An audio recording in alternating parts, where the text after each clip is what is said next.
Hello friends, and welcome to Escaping the Mouse with your host, me, Breck Roll. Alright, today we're going to do another Bites and Nibbles with Breck segment today. This actually started today during the live stream. We devolved into food talk, as is often the case on the live streams. And one of my regular viewers, Dr. Susan Flanagan, mentioned that she had a really good banana bread recipe that she does in the Instant Pot. And I thought, that sounds really good. I like a good banana bread, and I'm always looking for new things to do with the Instant Pot. Now, I gotta admit, when I think of the Instant Pot, I think of it as a good way of cooking entrees or steaming vegetables. I don't necessarily think about it cooking things like breads or cakes or stuff like that, but I know that it can do that, and I've been meaning to try it for a while, and what better time than today. So the first thing we're going to do is we're going to combine our first ingredients. We're going to start off with our bananas. There's going to be 3 of them. Now this was a little bit lucky on my part, because oftentimes when you do a banana bread recipe, it says they want ripe bananas, or in this case medium ripe bananas. And a lot of times when I do recipes, they pop, the decision to do it pops up the day I do it. And when you go to the grocery store, oftentimes you can't find ripe bananas. They're a little before being ripe.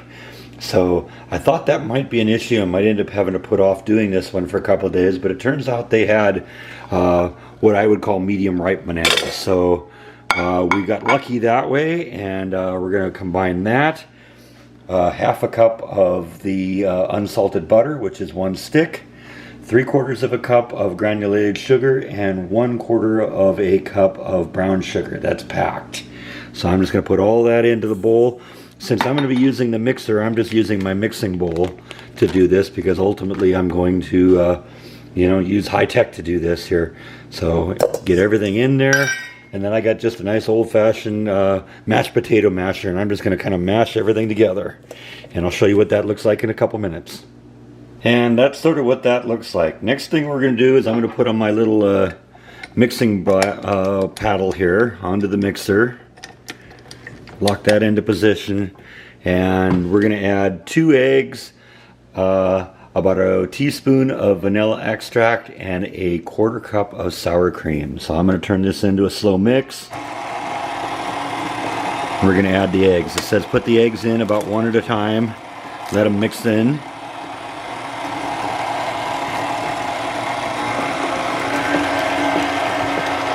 There we go. Now we got it. Get the other egg in there.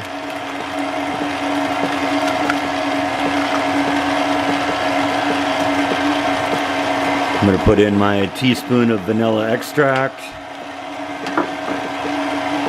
and a 1/4 cup of sour cream. And I'm going to actually get a little scraper and scrape that all out of there, because some of it's stuck to the inside of the cup, as is often the case with sour cream. So I'll catch up with you in a minute. Alright, we got that all mixed in. Next I'm going to combine 2 cups of flour, a teaspoon each of baking soda, baking powder, cinnamon, and half a teaspoon of salt. And basically we're just going to mix that together until it's nice and combined.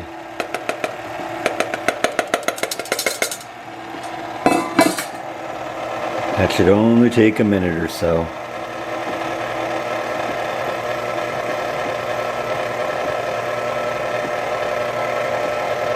Alright, that's starting to come together real well. I'm going to use a little rubber scraper just to make sure we get all the ingredients off the side and get it nice and mixed in there.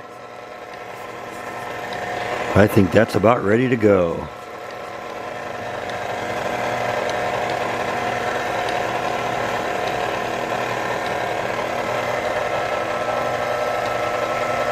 Now the recipe says after this to spray a cooking spray on a 7-inch by 3-inch push pan.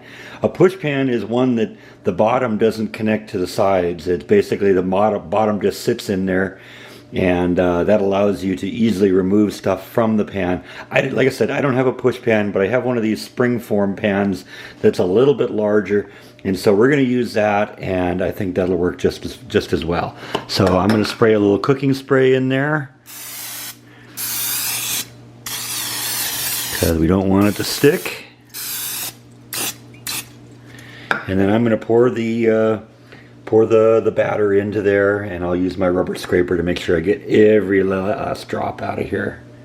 Alright, so I screwed up that last scene. I wasn't recording when I thought I was recording, and so I didn't actually capture my doing this.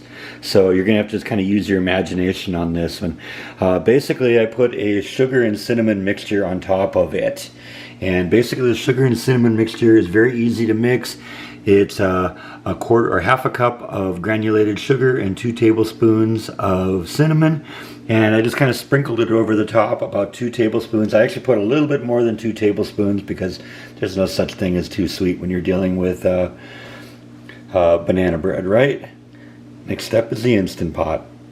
But before we do that, we have to put a little bit of aluminum foil on top of this so that the moisture from the pressure cooker does not get in and spoil our banana bread.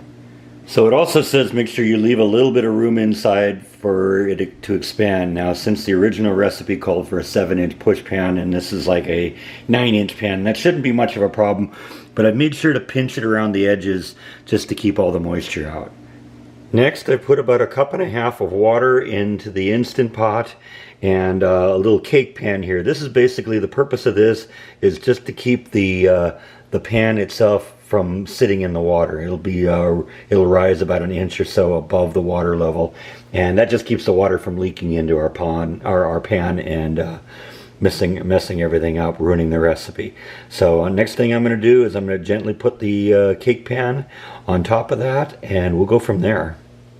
And that looks like that.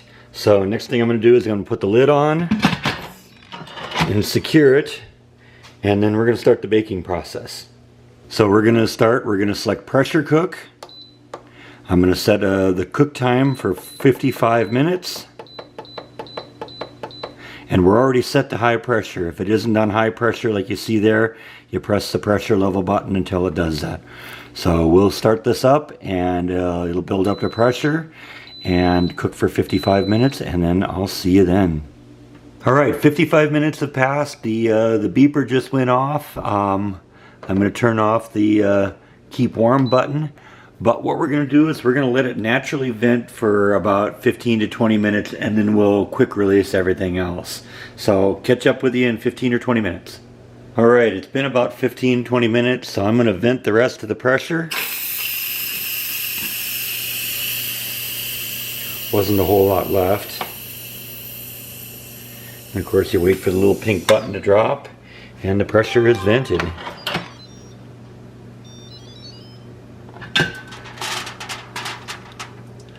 As usual, watch out for the condensation when you first break the cover. And first thing they say you do is take the dish out and uncover it and let it cool for about 10 minutes. So I need 2 hands to do that, so catch up with you in about 30 seconds. I gotta admit, that looks and smells really, really good. So we're gonna let it cool for about 10 minutes, and we'll take the side off and we'll see what we got. See you in 10 minutes. Alright, let's give this thing a taste test. Now I gotta admit, I've cheated a little bit because I ended up tearing a little bit of the top off of it when I tried to get it out of the pan. So I've actually tasted it already. This is delicious.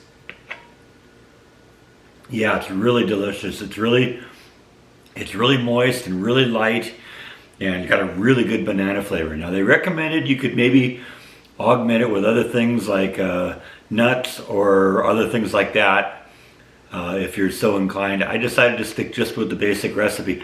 I was thinking a while ago I made something else where there was like a sugar frosting I put on top of it, and that would be really, really good on this too, but this is good just the way it is. So great job, Dr. Susan Flanagan. This was a good choice. I'll definitely try this one again, and I'll put the recipe in the description below. Check it out. You'll like this one. If you like a good banana bread, this is a good one. So I think that's all that I have for tonight. Thank you as always for watching, and I'll see you next time on Escaping the Mouse. Bon appetit!